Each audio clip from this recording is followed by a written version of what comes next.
Mangalayatan university का अपना radio station radio Narad 90.4 FM, जन जन की मंगलवाणी।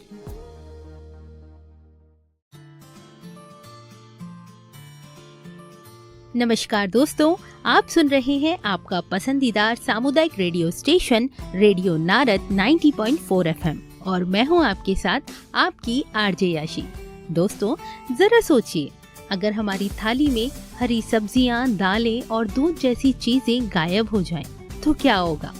कमजोरी, थकान और बीमारियां हमें जकड़ लेंगी, है ना? लेकिन अगर हमारी थाली रंग बिरंगी हो, हरी सब्जियां, पीली दाल, लाल टमाटर और सफेद दूध से भरी हुई, तो ना सिर्फ सेहत खिल उठेगी बल्कि हमारी जिंदगी भी। तो आज के कार्यक्रम सेहत सही लाभ कई में हम बात करेंगे पोषण की।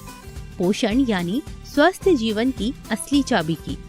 इस पर रोशनी डालने के लिए आज हमारे साथ स्टूडियो में मौजूद हैं हमारी इसी कड़ी के बहुत ही नित्य साथी सेहती सिंह जी।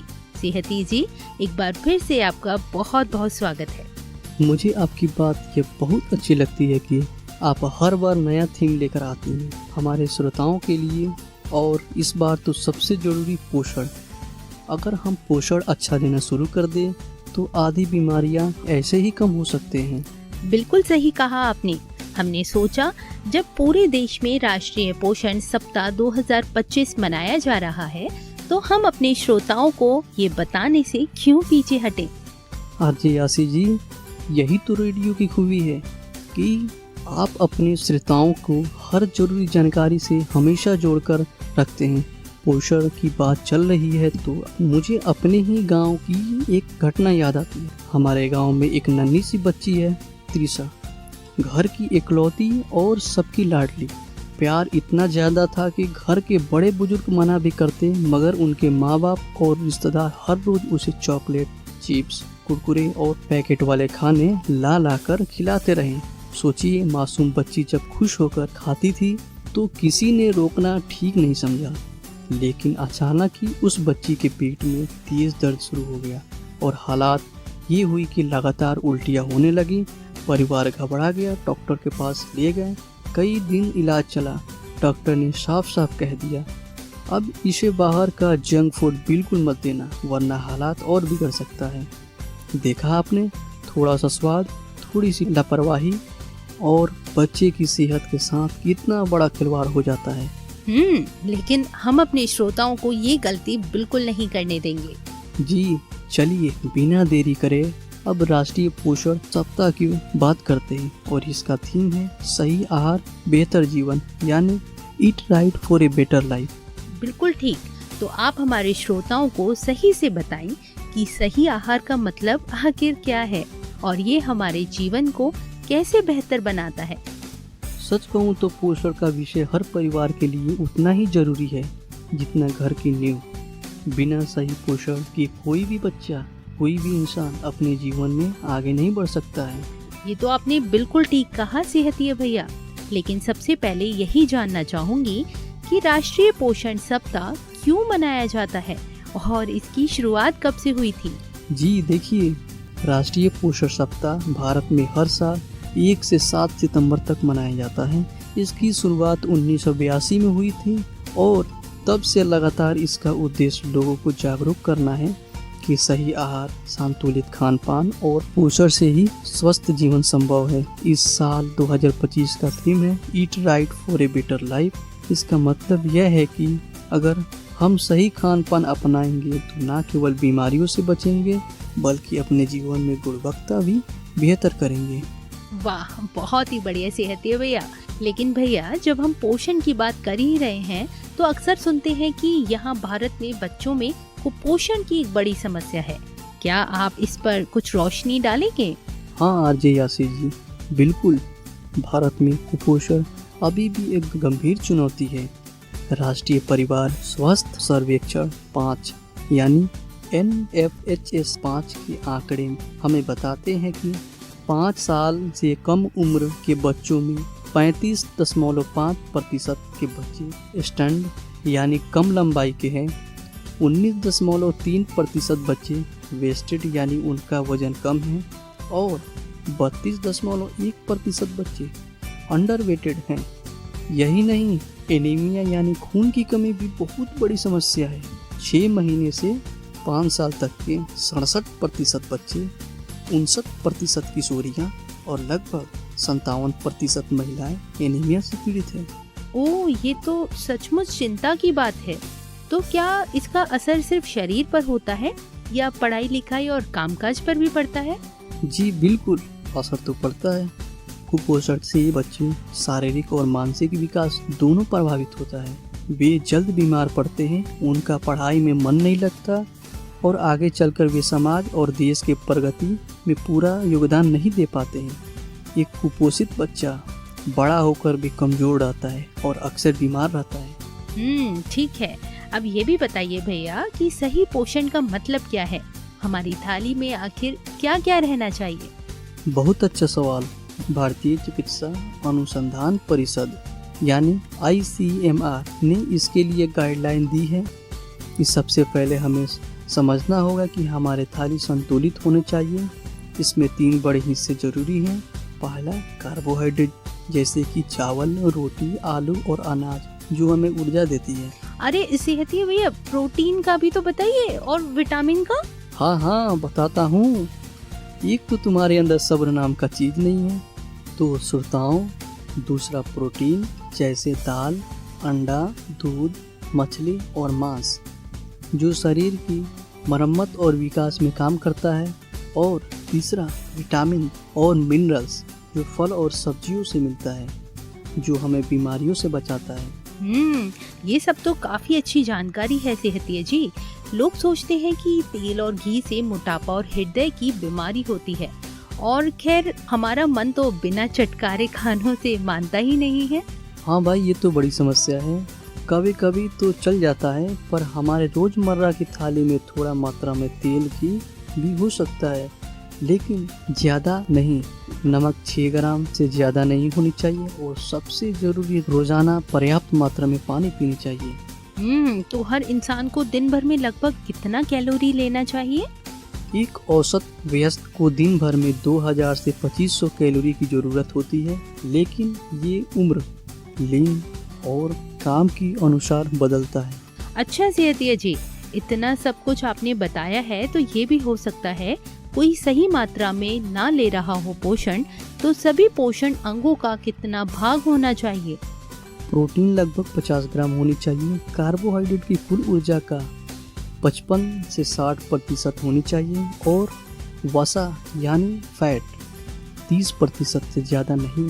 साथ ही 25 से 30 ग्राम फाइबर रोज लेना चाहिए, जो हमें फल, सब्जियां और साबुत अनाज से मिलता है।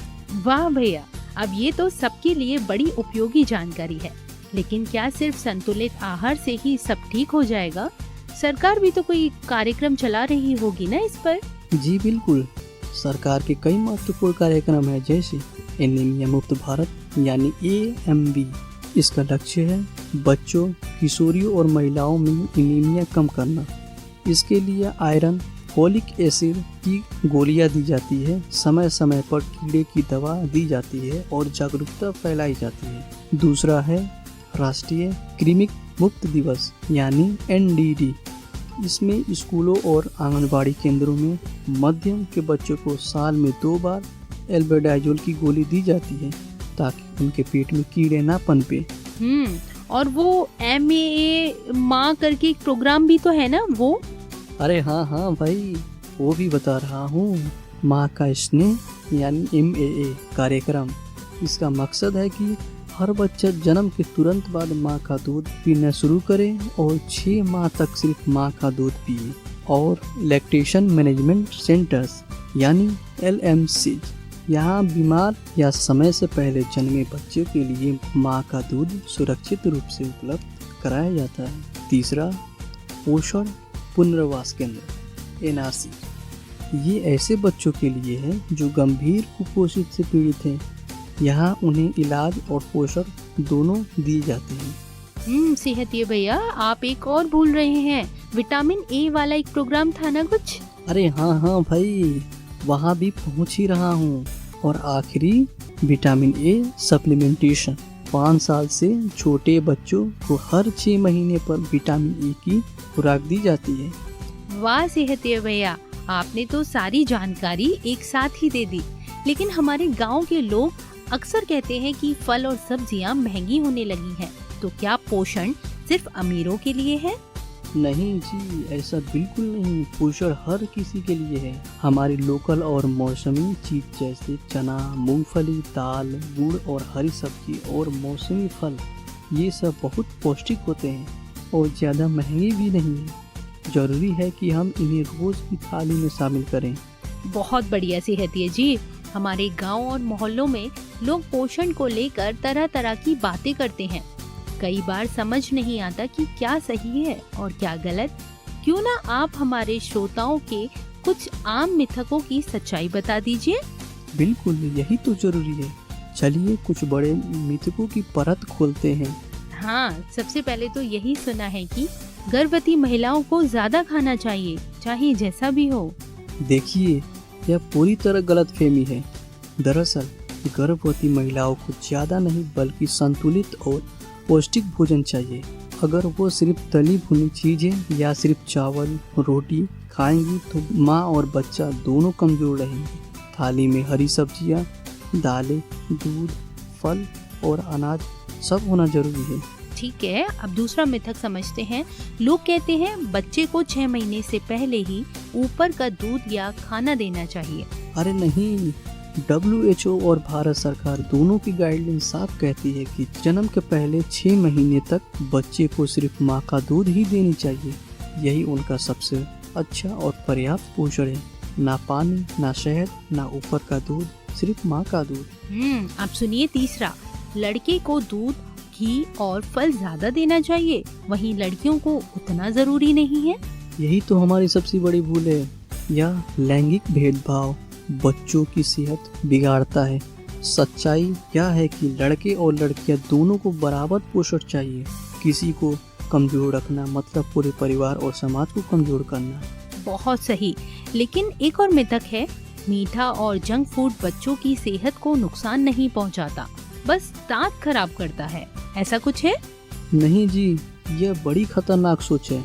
लगातार मीठा और जंक फूड बच्चों को मोटापा, डायबिटीज और पेट की बीमारियां देता है। सिर्फ दांत नहीं, पूरे शरीर बीमार हो जाता है। अब अगला मिथक है, पानी या दाल में डाला गया आयरन फॉलिक एसिड पाउडर दवा है और इससे साइड इफेक्ट होंगे।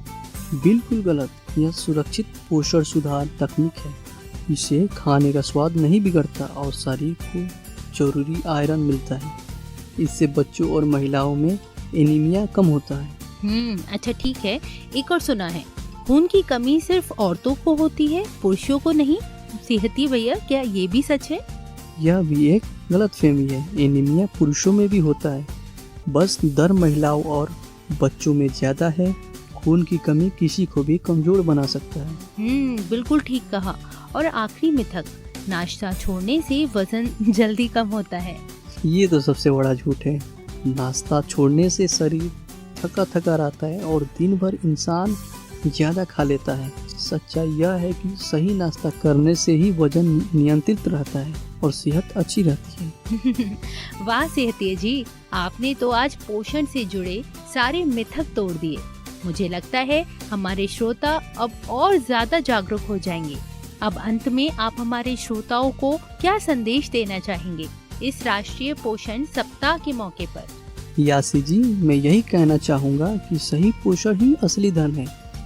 अगर हम अपने बच्चों और परिवार को संतुलित आहार देंगे तो बीमारियां कम होगी, पढ़ाई लिखाई में ध्यान लगेगा और हमारी आने वाली पीढ़ी मजबूत होगी। इसीलिए सब लोग इस सप्ताह यह संकल्प ले कि हम अपनी थाली को रंग बिरंगे और संतुलित बनाएंगे। तो चलिए हम अपनी शपथ लेते हैं। हम अपने और अपने परिवार की जिम्मेदारी लेंगे, अपने और अपने परिवार के स्वास्थ्य को प्राथमिकता देंगे, क्योंकि सेहत ही असली धन है। सरकारी स्वास्थ्य सेवाएं और योजनाओं का पूरा लाभ उठाएंगे और दूसरों को भी जागरूक करेंगे। साफ सफाई और स्वच्छता का पालन करेंगे ताकि बीमारियां से बचे जा सकें। नियमित जांच और टीकाकरण करवाएंगे और अपने परिवार को भी इसके लिए प्रेरित करेंगे। संतुलित आहार और व्यायाम अपनाएंगे ताकि शरीर और मन दोनों स्वस्थ रहे। महिलाओं, बच्चों और बुजुर्गों की सेहत का विशेष ध्यान रखेंगे। जब पूरा समाज स्वस्थ और सशक्त बनेगा तभी भारत समृद्ध बनेगा। सेहत सही तो लाभ कई। वाह सेहतिया जी, आज आपने बहुत ही काम की बात बताई है। दोस्तों, आप सुन रहे थे राष्ट्रीय पोषण सप्ताह पर ये खास और विशेष कार्यक्रम। याद रखिए, सही पोषण बेहतर जीवन। अगली बार हम फिर मिलेंगे एक नए विषय के साथ। तब तक के लिए मुझे यानी आरजे याशी और सेहतिया जी को दीजिए इजाजत। नमस्कार।